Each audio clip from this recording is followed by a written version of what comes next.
कि आपका जन्म शुभ योग में हुआ है तो यह संपूर्ण जानकारी आपके लिए है।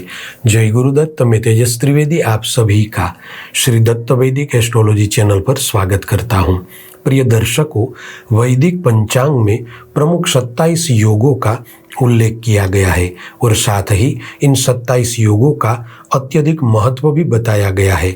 बहुत ही कम लोगों को मालूम होगा कि सूर्य और चंद्रमा की विशेष दूरियों की स्थिति से इन योगों का सृजन होता है।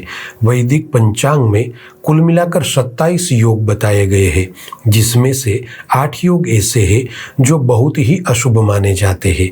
अगर इन 8 खराब योगों में से किसी भी योग में व्यक्ति का जन्म होता है तब उसे अपने जीवन में काफ़ी खामियाजा भुगतना पड़ता है। 5 योग ऐसे हैं जो मध्यम कहलाते हैं और बाकी बचे शेष 14 योग ऐसे हैं जो बहुत ही अच्छे माने जाते हैं।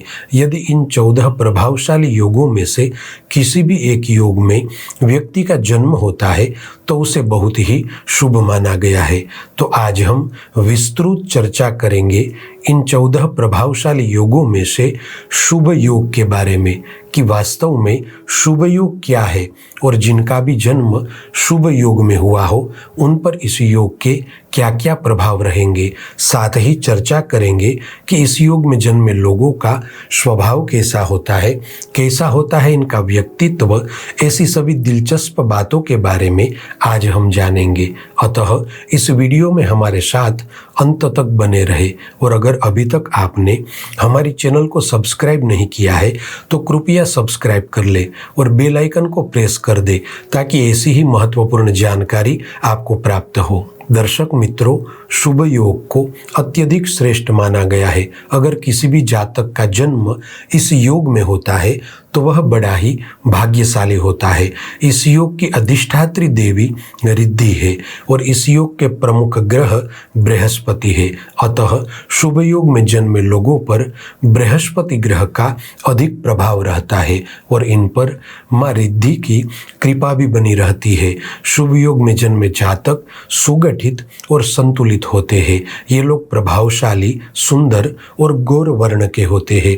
इस योग में जन्म लेने वाले जातक निडर और साहसी भी होते हैं। ये लोग किसी भी परिस्थिति में हार नहीं मानते। ये लोग स्वयं के जीवन में ना ही रुकते हैं और ना ही थकते हैं। प्रिय दर्शकों, शुभ योग में जन्मे जातक भाग्यवान और गुणी होते हैं। ये लोग जहाँ भी जाते हैं वहाँ कुछ ऐसा काम कर देते हैं कि लोग इनके गुणों की प्रशंसा करते हैं। अक्सर देखा गया है कि शुभ योग में जन्मे लोग स्वयं तो भाग्यशाली होते ही हैं किंतु औरों के लिए भी ये लोग भाग्यवर्धक साबित होते हैं। आपने भी कई बार इस बात का अनुभव किया होगा कि किसी लड़के या लड़की के जन्म उपरांत उनके माता पिता को काफ़ी आर्थिक लाभ मिलता है, क्योंकि इस योग में जिन बच्चों का जन्म होता है वे अत्यधिक भाग्यशाली होते हैं।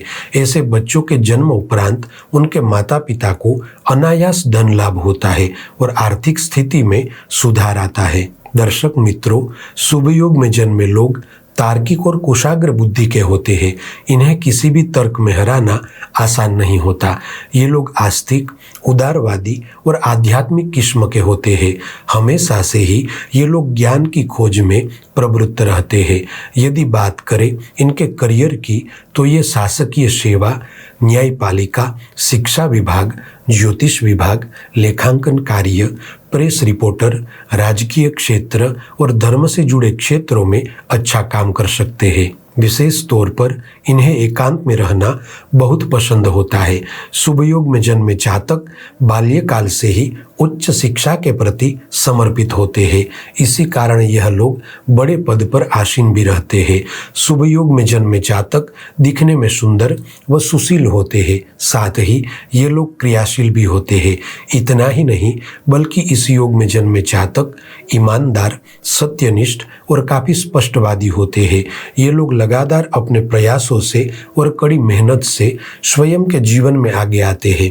ये लोग बिना सोचे समझे किसी भी काम को नहीं करते। वैदिक ज्योतिष के अनुसार शुभ योग में जन्मे जातक बहुमुखी प्रतिभा वाले ऊर्जावान और जिंदादिल इंसान होते हैं। अपनी बहुमुखी प्रतिभा की वजह से ये लोग हर किसी के दिल पर राज करते हैं। साथ ही शुभ योग में जन्मे जातक स्वतंत्र मिजाज के होते हैं। इन्हें किसी के दबाव में रहना जरा भी पसंद नहीं होता। इस योग की अधिष्ठाता बृहस्पति होने के कारण ये लोग स्वाभाविक रूप से देव, गुरु, ब्राह्मण और माता पिता के भक्त होते हैं। दर्शक मित्रों, शुभ योग एक ऐसा योग है जिसमें जन्मे लोगों में लोक कल्याण की भावनाएं देखी जाती है। कई बार यह भी देखा गया है कि इस योग में जन्मे लोग अपना पूरा जीवन लोक कल्याण के कार्यों में समर्पित कर देते हैं।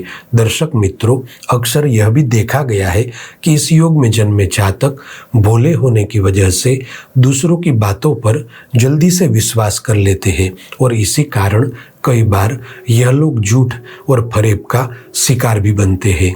इस योग में जन्मे जातक दार्शनिक और धार्मिक दिमाग वाले होते हैं और यह लोग जीवन का वास्तविक अर्थ खोजने की इच्छा रखते हैं। शुभ योग में जन्मे लोग जितने अच्छे श्रोता होते हैं उतने ही अच्छे वक्ता भी होते हैं। ये अपने ज्ञान की सुधा को शांत करने के लिए अक्सर दूसरों की बातें ध्यान से सुनते हैं और सूचनाएं एकत्रित करते हैं। इस योग की अधिष्ठात्री रिद्धि होने के कारण आर्थिक मामलों में भी ये लोग सुखी होते हैं। दर्शक मित्रों, मुहूर्त शास्त्र में भी शुभ योग का विशेष महत्व बताया गया है। इस योग में किए गए कोई भी कार्य अच्छे फल देते हैं। अगर नए व्यापार का प्रारंभ या नई दुकान या फैक्ट्री का ओपनिंग इस योग के चलते किया जाए तो अत्यधिक लाभ होता है। इस योग में किए गए कार्य विफल नहीं होते। विशेष तौर पर विवाह में हस्तमिलान के समय भी इस योग को देखा जाता है। यदि विवाह के दिन हस्तमिलान के समय शुभ योग चल रहा हो तो वर वधू का वैवाहिक जीवन सुखमय रहता है। साथ ही प्रेम विवाह करते समय भी इस योग को देखा जाता है। साथियों, आज के लिए बस इतना ही।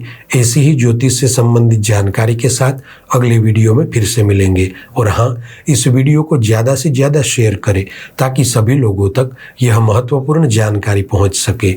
जय गुरुदत्त।